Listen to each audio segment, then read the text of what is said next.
اعوذ باللہ من الشیطان الرجیم بسم اللہ الرحمن الرحیم الحمد لأہلہ والصلاۃ علی اہلہا۔ السلام علیکم ورحمۃ اللہ وبرکاتہ۔ آؤ کتاب پڑھیں، ہم آپ کی خدمت میں اس پروگرام میں قصص الانبیاء پیش کر رہے ہیں۔ یہ کتاب اپنے آپ میں بڑی جامع اور بہت ہی آسان زبان میں تحریر کی گئی ہے اور قرآن و احادیث کی روشنی میں بالکل صحیح انداز سے انبیاء علیہ السلام کی تاریخ کو پیش کیا گیا ہے۔ ہمارے لیے ضروری ہے کہ ہمارے پاس انبیاء علیہ السلام، ائمہ ہدی علیہ السلام اور تاریخ اسلام کا ہمیں علم ہو، اس لیے کہ تاریخ جب تک آدمی نہیں جانتا اور نہیں سمجھتا اور کیا کیا حالات رونما ہوئے اور کیسے کیسے دھوکے اور کس کس طریقے کی فریب کاریاں لوگ دیتے ہیں اور دوسروں کو کس انداز میں دھوکہ دیتے ہیں، کیا کیا حالات تاریخ میں گزرے ہیں، کوئی ایک واقعہ اور کوئی ایک حادثہ بھی اس وقت ایسا نہیں ہے جو ہم سے پہلے نہ گزرا ہو۔ تو اس لیے تاریخ کا علم بہت ضروری ہے تاکہ ہم اپنی زندگی کو اسی انداز سے گزار سکیں جس طریقے سے ہم سے پہلے والوں نے ان حادثات اور مصیبتوں کا مقابلہ کیا ہے۔ ہماری گفتگو حضرت ایوب علیہ السلام کے بارے میں ہو چکی تھی اور پیج نمبر 260 تک ہماری گفتگو تمام ہوئی تھی۔ آج ہم انشاءاللہ تعالی حضرت ذوالکفل علیہ السلام کے بارے میں بات کریں گے۔ پیج نمبر 261 سے گفتگو شروع ہوتی ہے۔ قرآن کریم میں حضرت ذوالکفل کا تذکرہ 2 مرتبہ ہوا ہے۔ ایک دفعہ انہیں سورہ انبیاء آیت نمبر 85 میں حضرت اسماعیل اور حضرت ادریس علیہ السلام کے ساتھ بہت ہی صابر پیغمبر کے طور پر ان کا ذکر ہوا ہے، اور دوسری مرتبہ حضرت اسماعیل و یوسیٰ علیہ السلام کے سلسلے میں ان کا تذکرہ ہوا ہے۔ حضرت ذوالکفل کون تھے، اس بارے میں اختلاف ہے۔ مشہور و معروف یہ ہے کہ وہ پیغمبر ہیں۔ اس بات کی تائید مذکورہ بالا دونوں آیتیں جو ہم نے آپ کی خدمت میں آیتوں کے حوالے پیش کیے گئے ہیں وہ کرتی ہیں، جن کا ذکر انبیاء کی صف میں ہوا ہے۔ بعض کے بقول وہ حضرت ایوب علیہ السلام کی اولاد میں سے تھے، ان کا نام بشیر بن ایوب یا بشیر تھا، بشر بن ایوب یا بشیر تھا۔ انہوں نے شام میں زندگی گزاری اور 95 سال کی عمر پائی۔ اپنے بیٹے بنام عبدین کو اپنا وصی اور جانشین بنایا۔ اس کے بعد حضرت شعیب علیہ السلام کے بارے میں جو بطور کلی ہمارے نبی مبعوث ہوئے ہیں، اس سلسلے میں اور بھی بہت ساری باتیں ہیں کہ ایک شخص نے حضرت امام ہادی النقی علیہ السلام کی خدمت میں ایک خط لکھا، جن کا نام حضرت شاہ عبدالعظیم، جن کا مرکز تہران میں ہے، انہوں نے امام ہادی علیہ السلام کی خدمت میں خط لکھا کہ ذوالکفل کون تھے۔ حضرت ہادی علیہ السلام نے جواب دیا، اللہ تعالیٰ نے 1,24,000 پیغمبر بھیجے، ان میں سے 313 رسول تھے اور حضرت ذوالکفل بھی انہی میں سے تھے، یعنی رسول تھے۔ ان کا اصلی نام عویدیہ تھا۔ یہ وہی ہیں جن کا ذکر سورہ سعد کی آیت نمبر 48 میں ہوا ہے۔ حضرت ذوالکفل کے بارے میں اور بھی بہت کچھ لکھا گیا ہے۔ حضرت ذوالکفل کی 3 صفتیں۔ روایت ہے کہ پیغمبروں میں سے ایک پیغمبر حضرت یوسیٰ نے اپنی قوم سے کہا، میری تمنا اور خواہش ہے کہ میں اپنی زندگی میں ہی اپنا جانشین بناؤں تاکہ دیکھوں کہ لوگوں کے ساتھ اس کا کیسا برتاؤ ہوتا ہے۔ اگر وہ اچھے کردار اور رفتار کا مالک ہو تو اسے اپنی موت کے بعد اپنا جانشین قرار دوں۔ انہوں نے اس کام کے لیے لوگوں کو اکٹھا کیا اور ان سے کہا، تم میں سے جو کوئی بھی 3 صفات کا حامل ہوگا، یعنی جس میں 3 صفتیں پائی جائیں گی، اسے اپنی موت کے بعد اپنا جانشین اور اپنا وصی قرار دوں گا۔ وہ 3 خصلتیں کیا کیا ہیں؟ صائم النہار یعنی دنوں کو روزہ رکھنے والا ہو، قائم اللیل یعنی راتوں کو عبادت خدا میں مشغول ہونے والا ہو، غضبناک نہ ہو یعنی غصے پر قابو پانے والا ہو، اور اپنے اخلاق کی رعایت کرنے والا اور اپنے آپ کو قابو میں رکھنے والا ہو۔ لوگوں کے درمیان سے ایک نوجوان کھڑا ہو کر کہنے لگا، یہ تینوں کام انجام دینے کا عہد کرتا ہوں۔ حضرت یوسیٰ نے اس جوان کی طرف کوئی توجہ نہ دی۔ انہوں نے دوسری مرتبہ بھی انہی صفات کا تذکرہ کیا، اس دفعہ بھی اسی نوجوان کے علاوہ کسی نے کوئی جواب نہ دیا۔ انہوں نے پھر تیسری مرتبہ تکرار کی، اس بار بھی اسی نوجوان نے مثبت جواب دیا۔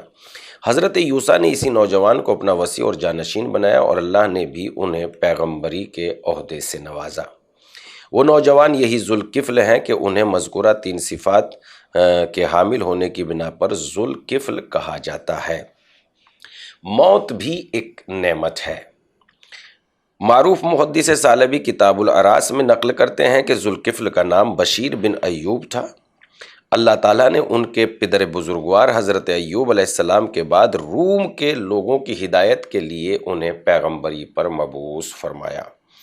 روم کے لوگ ان پر ایمان لائے، ان کی تصدیق کی اور ان کے پیروکار بنے۔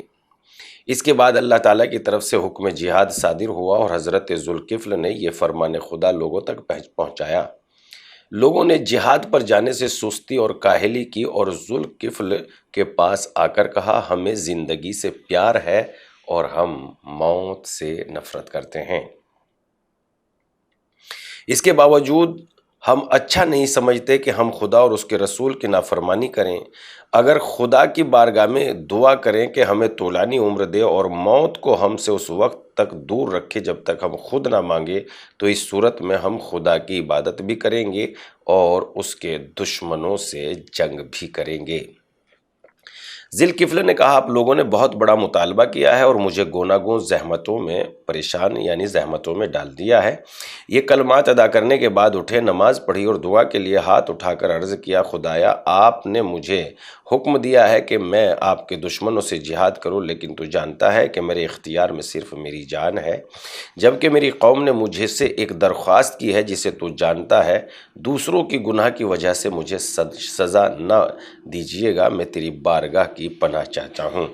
اللہ تعالیٰ نے یوں وحی نازل فرمائی، اے ذوالکفل میں نے تمہاری قوم کی بات سنی اور میں اس کی دعائیں مستجاب کرتا ہوں۔ ذوالکفل نے یہ وحی الہی لوگوں تک پہنچائے۔ خداوند متعال کا ان لوگوں کی دعا کا مستجاب کرنا اس بات کا سبب بنا کہ قوم ذوالکفل نے بہت طولانی عمر پائی، اور صرف وہی لوگ موت کی آغوش میں جاتے تھے جو موت کی تمنا یا موت کی پروردگار عالم سے دعا کرتے تھے۔ اولاد کے بڑھنے اور موت نہ آنے کی وجہ سے ان کی آبادی اس قدر زیادہ ہو گئی کہ ان کی زندگی مصائب و مشکلات کی آماجگاہ بن گئی۔ اس چیز نے ان کی زندگی اس قدر مشکل میں ڈال دیا کہ وہ اپنی دی ہوئی تجویز پر پشیمان ہو کر ذوالکفل کے پاس آئے اور کہا، خداوند متعال سے دعا کریں کہ ہر کوئی اپنی معین شدہ موت کے مطابق مرے۔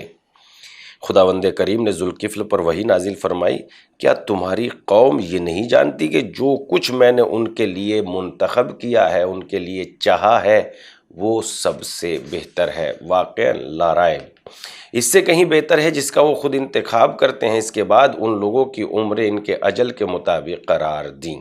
سارے لوگ یہ سمجھ گئے کہ موت در حقیقت ایک نعمت ہے۔ واقعاً موت در حقیقت ایک نعمت ہے۔ اگر انسان بیدار ہو، غور کرے، تو موت سے بڑھ کے کوئی نعمت نہیں ہے۔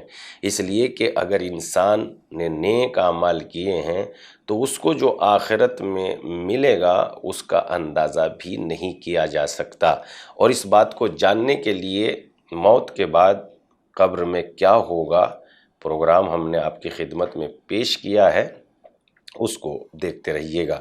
شیطان ذوالکفل کو غضبناک کرنے سے محروم ہو گیا۔ پہلے ذکر ہو چکا ہے کہ جناب ذوالکفل 3 صفات کے حامل تھے، اور انہوں نے وعدہ کیا ہوا تھا کہ وہ ہمیشہ ان تینوں باتوں کی رعایت کریں گے: عبادت شب، دن میں روزہ رکھنا، اور غصہ نہ کرنا۔ غضبناک ہونا ایک ایسی بری عادت میں سے ہے جو بد اخلاقی کا سبب بنتی ہے۔ جب انسان غصے میں آ جاتا ہے تو اس کو پتہ ہی نہیں رہتا کہ وہ کیا کر رہا ہے اور کیا کہہ رہا ہے۔ اس لیے بہت بڑی انسانیت اور بہت بڑی طاقت غصے کو قابو میں رکھنا ہے، غصے میں نہیں آنا ہے۔ یہ سب سے بڑی دولت ہے انسان کے پاس، اگر وہ اپنے غصے پر قابو پانے کی اپنے اندر طاقت پیدا کر لیتا ہے۔ اس کا انجام اچھا نہیں ہوتا۔ قہر و غضب صحیح فیصلہ کرنے میں انحراف کا سبب بنتا ہے، یعنی انسان صحیح راستے کو چھوڑ دیتا ہے اور غصے کی وجہ سے وہ غلط راستے پر چلا جاتا ہے۔ کتنے ہی لوگ ایسے ہیں جو غصے کی بنیاد پر اپنی جان دے دیتے ہیں اور غصے کی ہی بنیاد پر غلط فیصلہ کر لیتے ہیں۔ یہ اس قسم کے حریص اور لالچی لوگ ہوتے ہیں جنہیں فقط دنیا طلبی اور دنیا سے دل لگانے کے علاوہ فقط انہیں زندگی کے لیے اچھی روٹی، اچھے کپڑے اور اچھے مکان، وہی ایک حیوانی زندگی گزارنے کی کوشش کرتے ہیں۔ اگر یہ عقل و شعور اور بیداری سے کام لیں اور غصے میں نہ داخل ہو کے غور و فکر سے کام لیں کہ خداوند عالم رزق کا ذمہ دار ہے۔ کتنے ہی بڑے بڑے بادشاہ ہیں جو فقیر و غریب اور غلام بن گئے، اور کتنے ہی غلام ہیں جو بڑے بڑے عہدوں پر فائز ہوئے۔ تو یقیناً غصہ انسان کی زندگی میں بہت ہی زیادہ نقصان دہ ہے۔ لہذا شیطان دیکھیے کہ حضرت ذوالکفل علیہ السلام کو غصہ کس طریقے سے دلانے کی کوشش کرتا ہے، مگر الحمدللہ جناب ذوالکفل غصے میں بالکل نہیں آتے اور ہم تھوڑی تھوڑی باتوں پر غصہ کرنے لگتے ہیں۔ ہوا یوں کہ غصہ سارے اعمال کو اس طریقے سے برباد کر دیتا ہے جیسے سرکہ شہد کو برباد کر دیتا ہے۔ ابلیس نے ایک روز اپنے چیلے چمچوں کو جمع کیا، کہا تم میں سے کون ہے جو جا کر ذوالکفل کو غضبناک کرے، یعنی انہیں غصہ دلائے۔ ان میں سے ابیض نامی نے کہا کہ میں جاتا ہوں۔ ابلیس نے اس سے کہا جاؤ، شاید تم انہیں غصہ دلا سکو۔ حضرت ذوالکفل راتوں میں عبادت کرتے تھے، چونکہ 3 صفات ان میں پائی جانی چاہیے تھی، اسی لیے تو جناب یوسیٰ نے کہا تھا، اور دنوں میں لوگوں کے فیصلے کرتے اور صرف ظہر کے بعد تھوڑا سا سوتے تھے۔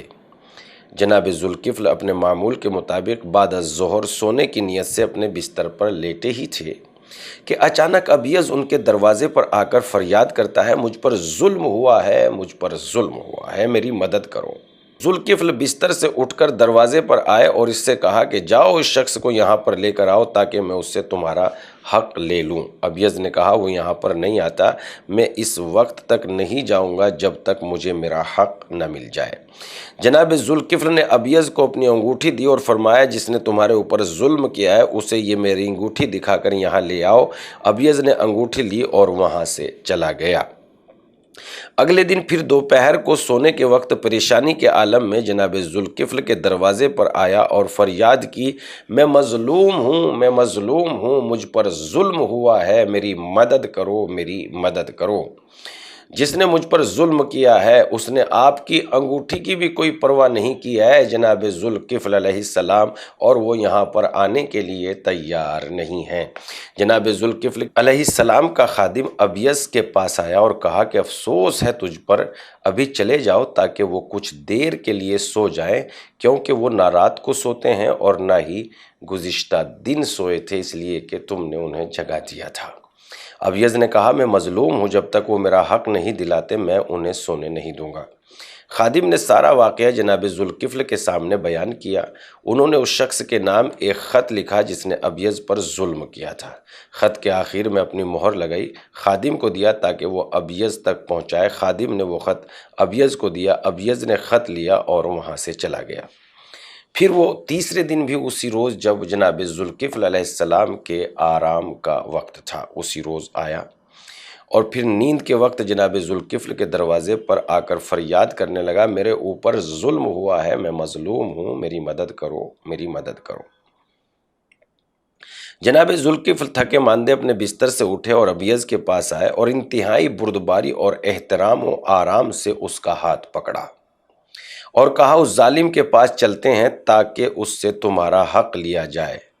اس وقت موسم اس قدر گرم تھا کہ بہت شدت کی گرم پڑ رہی تھی اور زمین دھوپ سے اتنی گرم تھی کہ پیر رکھنا پتھر اور دوسری چیزوں پر محال تھا۔ جناب ذوالکفل علیہ السلام کو جب دیکھا ابیض نے کہ جناب ذوالکفل علیہ السلام میرے ساتھ چل دیے تو چونکہ اب اس کا راز کھل جائے گا، تو اس بنیاد پر اس نے اپنا ہاتھ چھڑایا اور جناب ذوالکفل کے پاس سے فرار کر گیا۔ جناب ذوالکفل علیہ السلام کو یہ فریب اور غصہ دلانے میں کامیاب نہ ہو سکا۔ اللہ تعالیٰ نے اس داستان کو اپنے پیغمبر محمد مصطفیٰ صلی اللہ علیہ وآلہ وسلم کو بیان فرمایا تاکہ انسان غصے پر اس طریقے سے قابو کرے اور اپنی زندگی میں بہترین راہ اور بہترین طریقہ اختیار کر لے، تاکہ انسان نے جو اعمال انجام دیے ہیں وہ غصے کی بنیاد پر برباد نہ ہو سکیں۔ جناب ذوالکفل علیہ السلام کے حالات اتنے ہی ہیں، جبکہ ہم تھوڑا سا ٹائم اور آپ کا لیتے، لیکن چونکہ حالات اتنے ہی ہیں تو ہم آج اس پروگرام کو یہیں تمام کرتے ہیں۔ پھر انشاءاللہ آپ کی خدمت میں حاضر ہوں گے دوسرے نبی کے ساتھ۔ یہ گفتگو ہماری 265 پیج پر تمام ہو جاتی ہے۔ والسلام علیکم ورحمۃ اللہ۔